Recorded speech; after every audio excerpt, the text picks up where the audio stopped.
Well, welcome to the Fungi office. You're well familiar, It's a Ryan. nice place. It is, yeah. It took us a while to kind of get it all decorated and It's an put updated together, place. but I do quite like it. All right, today we're gonna talk. Well, first off, I'm Ryan Forrest with Fungi Marketing, CEO, and Ryan Bowles here with me is the directing manager. Managing partner of Performance CXO, which is a business consulting group. And we do a lot of work together. We have shared clients.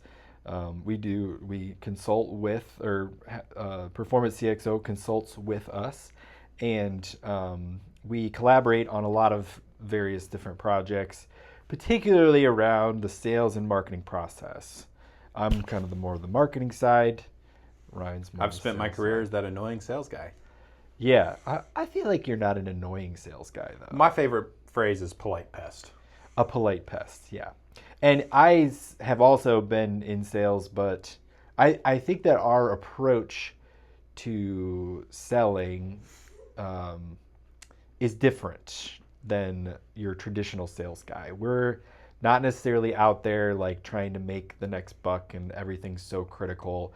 I think like we're first and foremost looking for good fit over kind of any other. That's right. I think we believe in what we do. I think selling something that you believe in, that's important.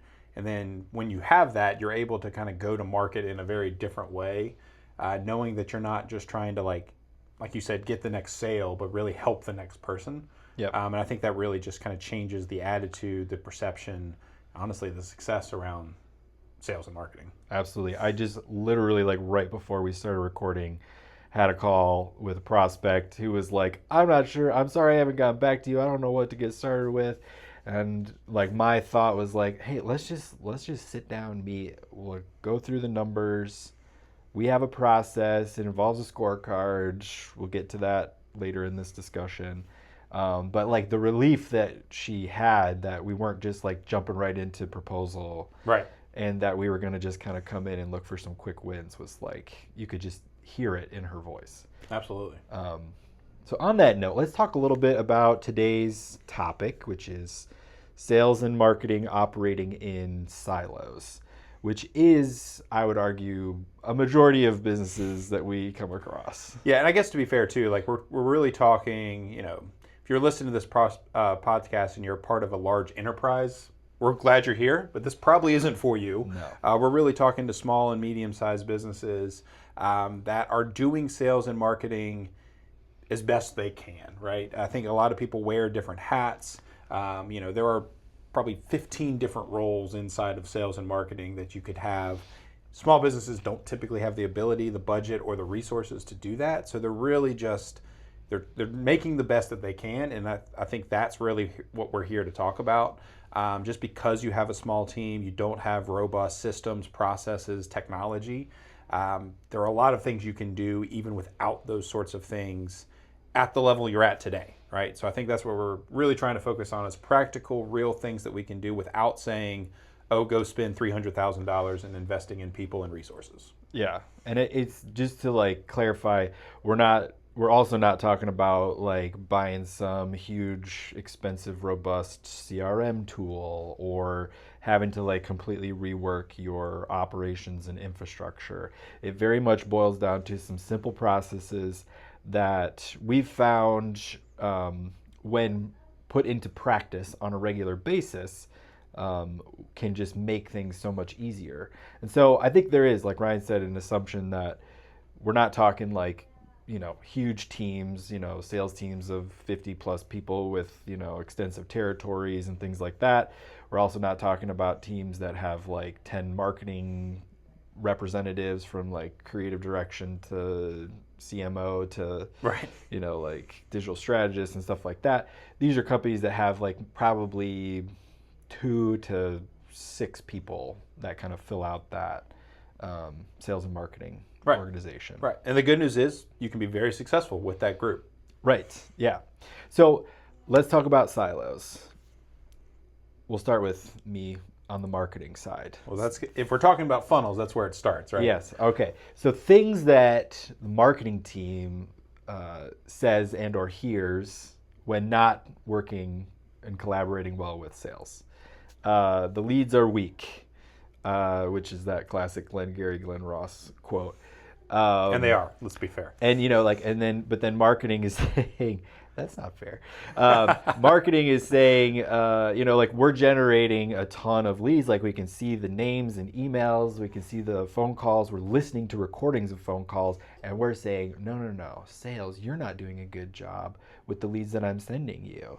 And we had like 300 clicks and 200 form fills and 15. Please tell me more about how many eyes, views on our website. I views, love hearing about thousands of views. Millions of people saw our ads. And so what did that do for you on the sales side? Not a thing. Okay. Tell me more about that.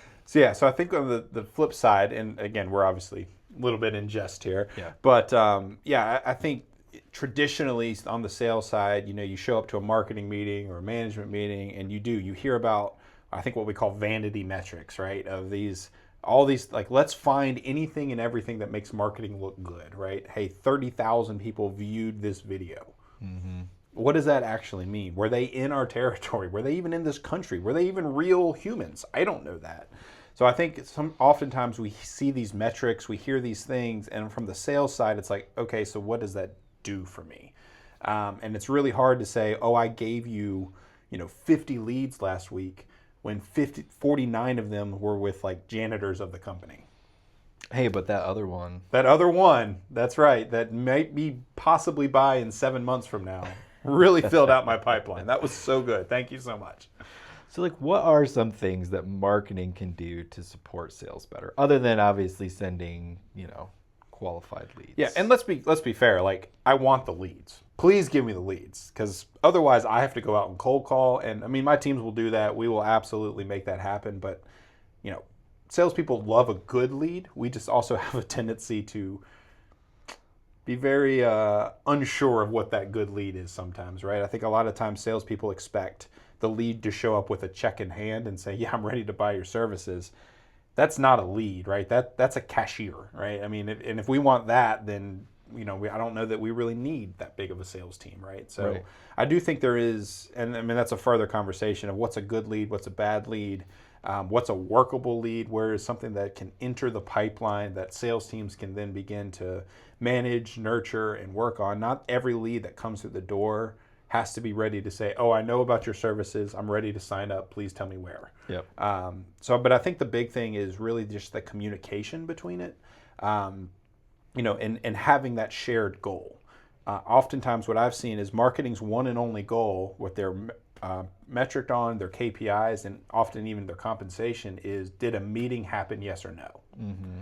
Sales, on the other side, those meetings actually hurt our numbers in a sense, because we're measured on revenue, right, or profit, close rates, those sorts of things, right? So if you send me 50 leads and only one of them is good, my close ratio is terrible, right?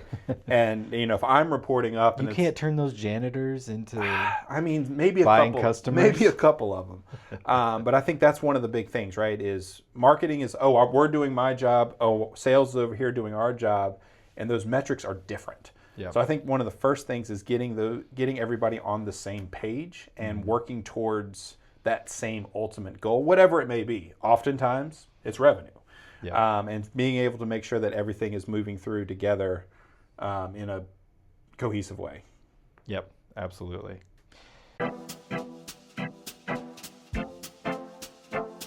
And we're back. Thank you for that brief pause. We're still figuring out our technology stuff. Yes, I totally agree. I think that part of that too is, on the flip side, marketing getting good feedback on the quality of the deals that are being generated from marketing activities, and also what are you hearing as objections? What are you hearing as what people were maybe looking for, how they were looking for it? Asking those more qualified leads those questions can really help us on the marketing side to create better collateral, to make sure that we're a little more precise with where we're marketing, And even looking at like further down the funnel, maybe there's some marketing activities that we can do to help nurture and support those leads that are already in the pipeline. Right. It might just be as simple as like putting on a different webinar that kind of like hits on a topic that gets asked a lot of prospects in the pipeline. Or maybe we can influence things like demoing software or a tool or other things that maybe sales has less control over but can still help with that buyer journey. And You mean just me telling you the leads suck doesn't make the leads get better? right, and me telling you that I suck. you're weak, not the leads, doesn't help. Yeah. Well, I think that even that would be a step further than we normally see with these teams that like really are not communicating. Yep. So outside of us just talking, what is a good sort of structure for sales and marketing? Yeah, so I do think a shared system in some way, shape, or form, right? And obviously in a robust, mature environment, that's probably like a CRM where both sales and marketing are using the same piece of software, that as the leads come in, the sales team's able to see that. But even in light of that, just a regular meeting, right? Monday mornings at 9 a.m., sales and marketing is getting together. Oh man, I'm not even awake yet. Well, okay, so 10:30 for those late risers. Yeah. And then the important thing is that this doesn't become a fight or a battle, right? Because if all we're going to do is get in front of each other and then just argue about the leads, then I don't really know. That's really no different than what we're doing already. Right. So I think it's this shared system, like I talked about earlier, of, okay, marketing is going after this, sales is going after this. Do they line up? And then let's have a mature adult-to-adult conversation around, hey, these are the leads that came in last week. Great. Ryan Bowles, tell me about the 4 discovery calls you had. Right. Yeah. And then being able to, and I think having a mediator, right, whether that's a sales director or a executive on the team, making sure everybody's playing by the rules and following the same sorts of things. And it's not intended to be a finger pointing exercise. It's really just, hey, we're all trying to do this together. And marketing says, hey, I think this lead was really, really good. Sales can come back and say, well, I don't think so, and here's the reasons why. Again, we're not trying to litigate the quality of the lead. We're just trying to understand, what is actually happening and what improvements can be made on both sides. I like that. I like the idea of ongoing refinement. That feeds like my need to like A/B test and like slowly optimize things over time. So like the idea that we could have conversations between sales and marketing where there's a bit of a feedback loop, and it's non-judgmental. It's not that like one team or one individual is performing better than the other. That's for their bosses to decide, I think, in separate discussions. Right. But like you can kind of just sit there and like kind of look at just look at the facts and like let's discuss and making informed decisions about how we might change some of the marketing material or maybe improve change some of the sales process. Yeah, and I definitely want to be clear that it's not all on marketing to create good quality leads that the sales team can close, right? I mean, salespeople get paid pretty well for being good quality salespeople, right? And turning maybe mediocre leads into great opportunities, right? So just because, there's not much I can do with the janitor of a Fortune 500 company, right? Yeah. But if it is a decision maker, an influencer, somebody who I know is part of a company that needs our services, is able to buy them, and has some budget allocated for it in some way, shape, or form, as a sales guy, I get excited about that, right? Do we have a path in? What does that look like? And then it's really on me, not marketing, to kind of figure out the way to get that over the fence, right? You guys have done your job of getting me the right person with the right opportunity. And then my team's able to start, working through that with the support you've said of, kind of that ongoing nurture part. But really, this idea that, our job is really to follow up, to be that polite pest of, hey, I know you mentioned this was interesting at some point in time. Then it's our job to continue to kind of light that fire and keep it going.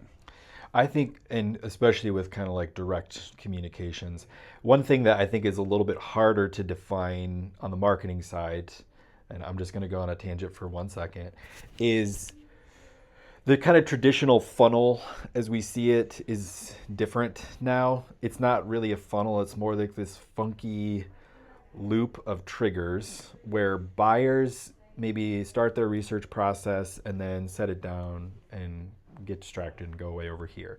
And then maybe, oh, they saw like an ad that we were running on their social media accounts. And they're like, oh yeah, I want to re-engage with them. And like maybe they like reach out to Ryan and say like, hey, I saw your ad, like let's talk some more. Ryan follows up.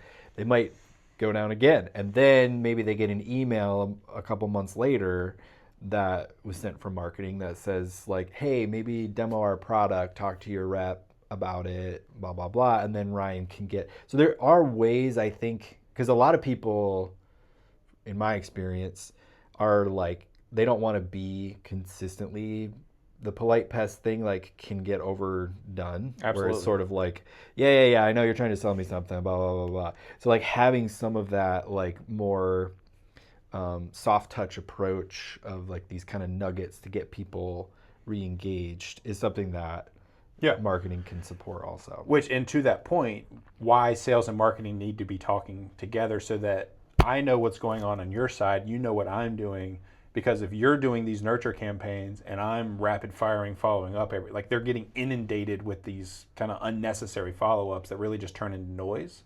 Right. So knowing that, during these meetings at 9 or 10:30 for those of us that need to sleep in a little bit. I just need my extra shot of espresso. I get it. But saying, hey, this is the campaign that marketing is running right now. Like sales doesn't necessarily need to, have input in that. Or talk about it necessarily, but I want to know what are you putting out there so that when I call somebody or when I follow up with them, I know what they've seen or potentially seen or been messaging to, and that we can align those sorts of things, right? Because in poor situations, and not that marketing would ever do this, right? But there's maybe some leading indicators that may or may not be entirely true, just to get that meeting, right? If that's the only goal is, hey, I'm just trying to get this meeting, I'm going to dangle all these different offers that may or may not be real, because the last thing I want to do is show up to a call, a follow-up, or anything, and then be blindsided by, hey, I heard you were offering 1 month free. I'm like, what? I didn't know that. Or whatever the case is. Or if you guys have followed up with a prospect 7 times in the last 2 weeks, then my team needs to tailor our responses accordingly, right? So knowing what you guys are doing on the front end is absolutely mission critical when we actually show up and talk to the people. So that it is a consistent message. It doesn't sound like we're talking out of 2 sides of our mouth. Or it doesn't feel like, hey, you've blown me up, 10 times in the last 3 days. Right. That is far from a polite pest. That's just a pest. I can just imagine like they've received like 10 marketing communications over the last like 2 weeks, and then you're like, hey, it's been a while since we touched base. And it's like, no, bro, you've been like hitting me up every freaking day. Like, leave me alone. Yeah, I could totally see So that. I think that, and again, I am a big proponent of, the marketing messaging and the sales messaging need to align, but they're not necessarily the exact same thing. Right? When I'm dialoguing with a customer, I get that benefit of two-way communication. When you're interacting with a customer, it's only one way, right? There's no... And it's one to many, typically. That's right. Like, we're not necessarily building comms that is like to just one individual, or like, hey, let's distill down what we think our unique value proposition is and blast it out to 1,000 people. Right. And that works, right? And that's what gets the meeting, that's what gets the thing set up. And then when the sales team gets it, we want to just make sure we're not competing on language, or certainly not offering contradictory language, but that conversation can sound different. And one thing I've learned is oftentimes I'll see a marketing campaign and be like, no, I would never say that. Right. And that is quite okay, because I am not in marketing. Right. I'm in sales. So as long as they're not conflicting, I think that all makes sense. But I still want to know what you guys are saying so that when I can weave that into my conversation, it doesn't have to dictate how I do things or, control what my team is saying or anything along those lines. But it's just a really good way to just make sure everything's consistent. Yep. Totally agree. All right. Let's talk about scorecard. Love a scorecard. My favorite topic. So we both practice this. We practice it for our organizations. We practice it with all of our clients.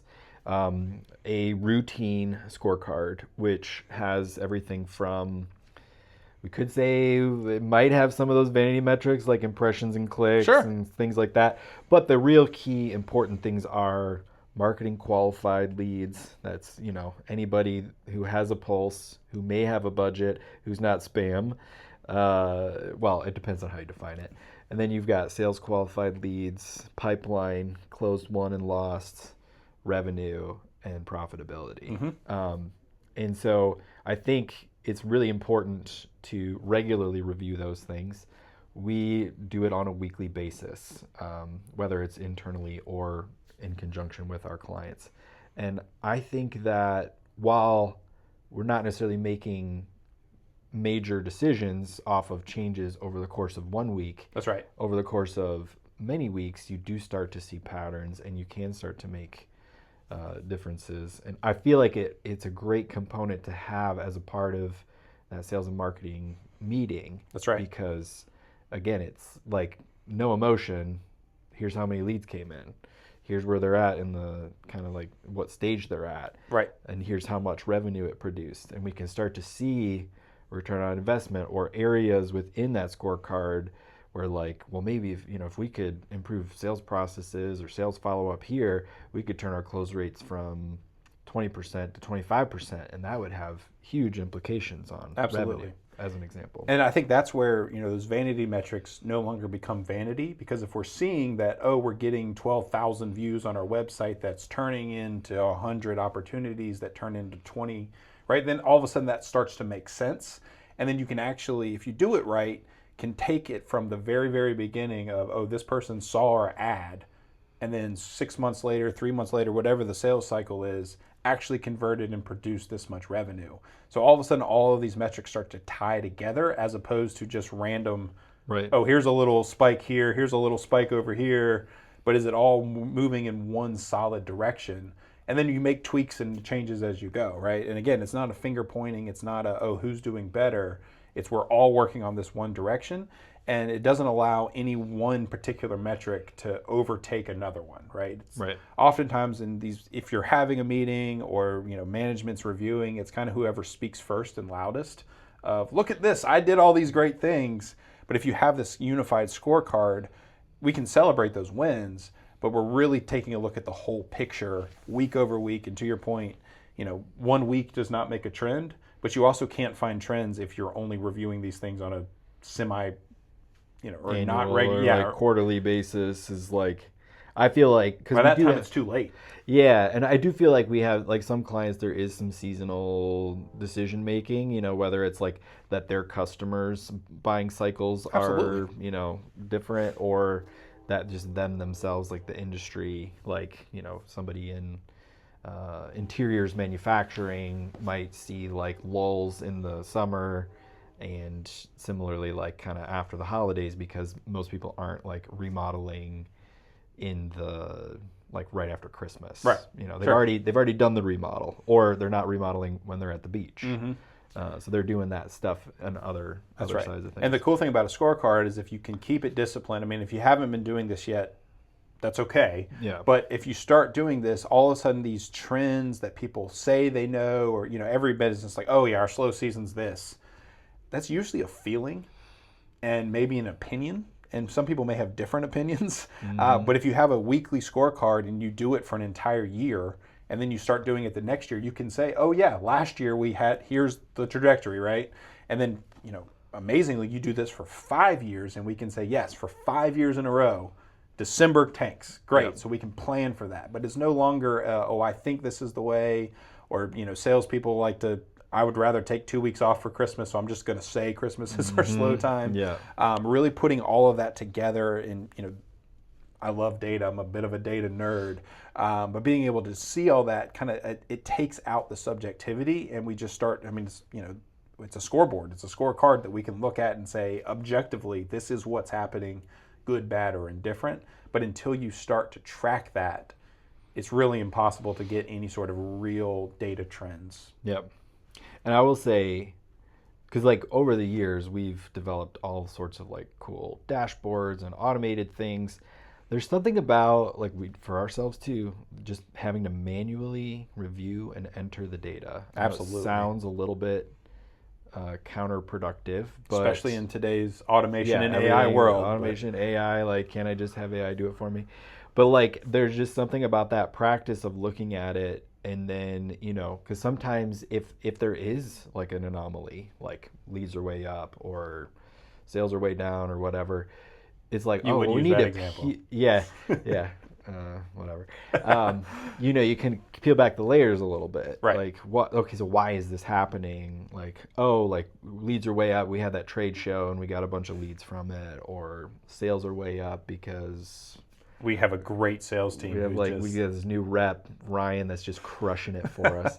um, but yeah, and that again, like you can be like, okay, is this an anomaly or is this something that's intentional? Do we need to think about, attending more trade shows, or do we need to think about having Ryan do some training for our existing sales staff on Sure. like what he's doing, because he's just like crushing quota every single month. So I think that having that intentional, I got to look at it. It's not just like getting automatically fed from some report That's right. where I can ignore it. It's Yeah. got to get done. It's got to get done by the time we meet and, come Yep. ready to talk about it. And I do think an important caveat of this is, these are not reports or metrics that should take you hours and hours to fill out, right? You really narrow it down to, if you're looking at the whole scorecard, maybe it's 10 to 15 metrics across sales and marketing. Yep. And I mean, this is not a scientific thing, but I really don't think it should take anyone more than 20 or 25 minutes to fill out that scorecard or complete the activity while putting eyes on it, right? Not necessarily getting it automated, but having those reports available and then setting up those metrics in a way that is responsible for the team, right? Because it's really easy for an executive to say, oh, give me all this information, and then not realize that it's taking them, 3 hours of their day to go hunt and find it. That kills it immediately, right? I also think that it's important to recognize, and again, this goes for a lot of clients that we work with, is that they might not have like a great system in place already. That's right. We have some clients that are still operating out of their emails for their CRM and using a spreadsheet, and it's like, we get that. There are a lot of great tools to help start to bridge the gap so that you can, and those tools can help you automate some processes, like tracking outbound emails, tracking inbound and outbound phone calls. All your contact forms can feed in there, so there's a single source of truth there, and all that can happen. It doesn't have to be like like an overpowered Salesforce instance or HubSpot. It could be something as simple as like a web form that feeds in. Yeah. I mean, that's the cool thing with AI and automation. Like, there are many tools that are available to SMBs that weren't necessarily feasible, 10 years ago. Accessible. Yeah. But even if you don't have any CRM in place, like a spreadsheet is free. Right. And in fact, we have some downloadable spreadsheets that we offer to our clients that you can just start right now. And there's FungiMarketing.com. There you go. There is some discipline around it, right? I mean, a spreadsheet anybody can access, all those sorts of things. But I think just landing on, hey, these are the metrics that matter to everybody today. This is what we're going to report on. It takes 15 minutes to fill out, and we're going to meet for 45 minutes every Monday to talk about it, go through it. It's amazing what some simple tools and some simple discipline can really start to improve some things, right? Yep.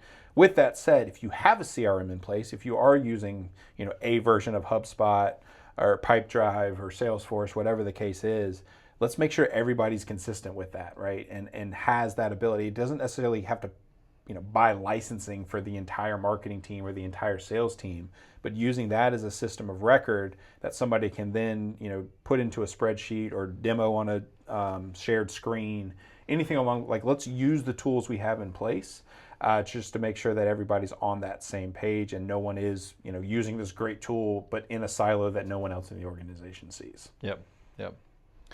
Well, I think we covered off on a lot of stuff in however much time, 20, 30 minutes we've been talking? I think so. I did want to throw out a teaser because you're doing a webinar, a snack break on the Fungi channel in a couple of weeks. Yep. And Talking it's about very on, similar things here. I think it's on ICP, right? Oh yeah, absolutely. Like defining your ideal client profile. Yeah, I mean, I think that's one really important thing. Understanding who your ideal client is and having marketing and sales be an exact lockstep of what that means, right? So understanding like, hey, these are great leads with these types of roles at these types of clients. Yeah. That gets everybody talking about the same thing. It takes the subjectivity of, hey, I just landed you a lead with a Fortune 100 company. Mm-hmm. Can we even sell to that company? Yeah. And like that might look good on paper and get everybody excited, but if it's not actually your ideal client, is it actually an ideal lead? Right. And on the flip side, if marketing's saying, hey, I landed you this lead who checks all of our boxes, and then sales come back and says, oh no, it's terrible, it's weak, I need a really compelling reason to know why that's the case, right? So really defining what that looks like, who your ideal clients are, and really taking it a step beyond just, name, industry, and company size. Right. Right. I mean, that's a good starting point, but we won't get into it now. Tune in later to really figure out, what are the 5 or 6 metrics that really determine, yes, this is a great opportunity for us. I think, things like that are less tangible, like culture fit, and some of that happens during the sales process. That's right. Like, oh, this person's expecting me to be like on 24/7. They want my cell. They want to call me on the weekends. Well, that's not really how we do business. So That's right. They're probably not like the best fit for us. Doesn't mean they're not a great fit for somebody else, but we're not trying to attract, maybe that type of That's right. customer. And I think that, what your point earlier, the feedback loop, when it's like, hey, this is what, there are things that marketing can see on paper, public information, and then there's other information that only is gathered when you actually have a conversation and start to communicate. Yeah. And then being able to say, hey, yeah, on paper, this was a great lead. Here's why it wasn't. And then, again, we'll get into it. There's actually ways that I think you can start to kind of figure out those more intangible things before you even get to that meeting once you start to see those trends. So yeah, excited to talk about it more. Awesome. Well, thanks for all of you who've listened this far. We're going to try and do some more of these. We haven't figured out a timetable yet. We were going to do this a few years ago, and then let's just say we had some equipment issues. But here we are now. And here we are. And we'll try and do it more regularly. So thanks for tuning in. We'll see you next time.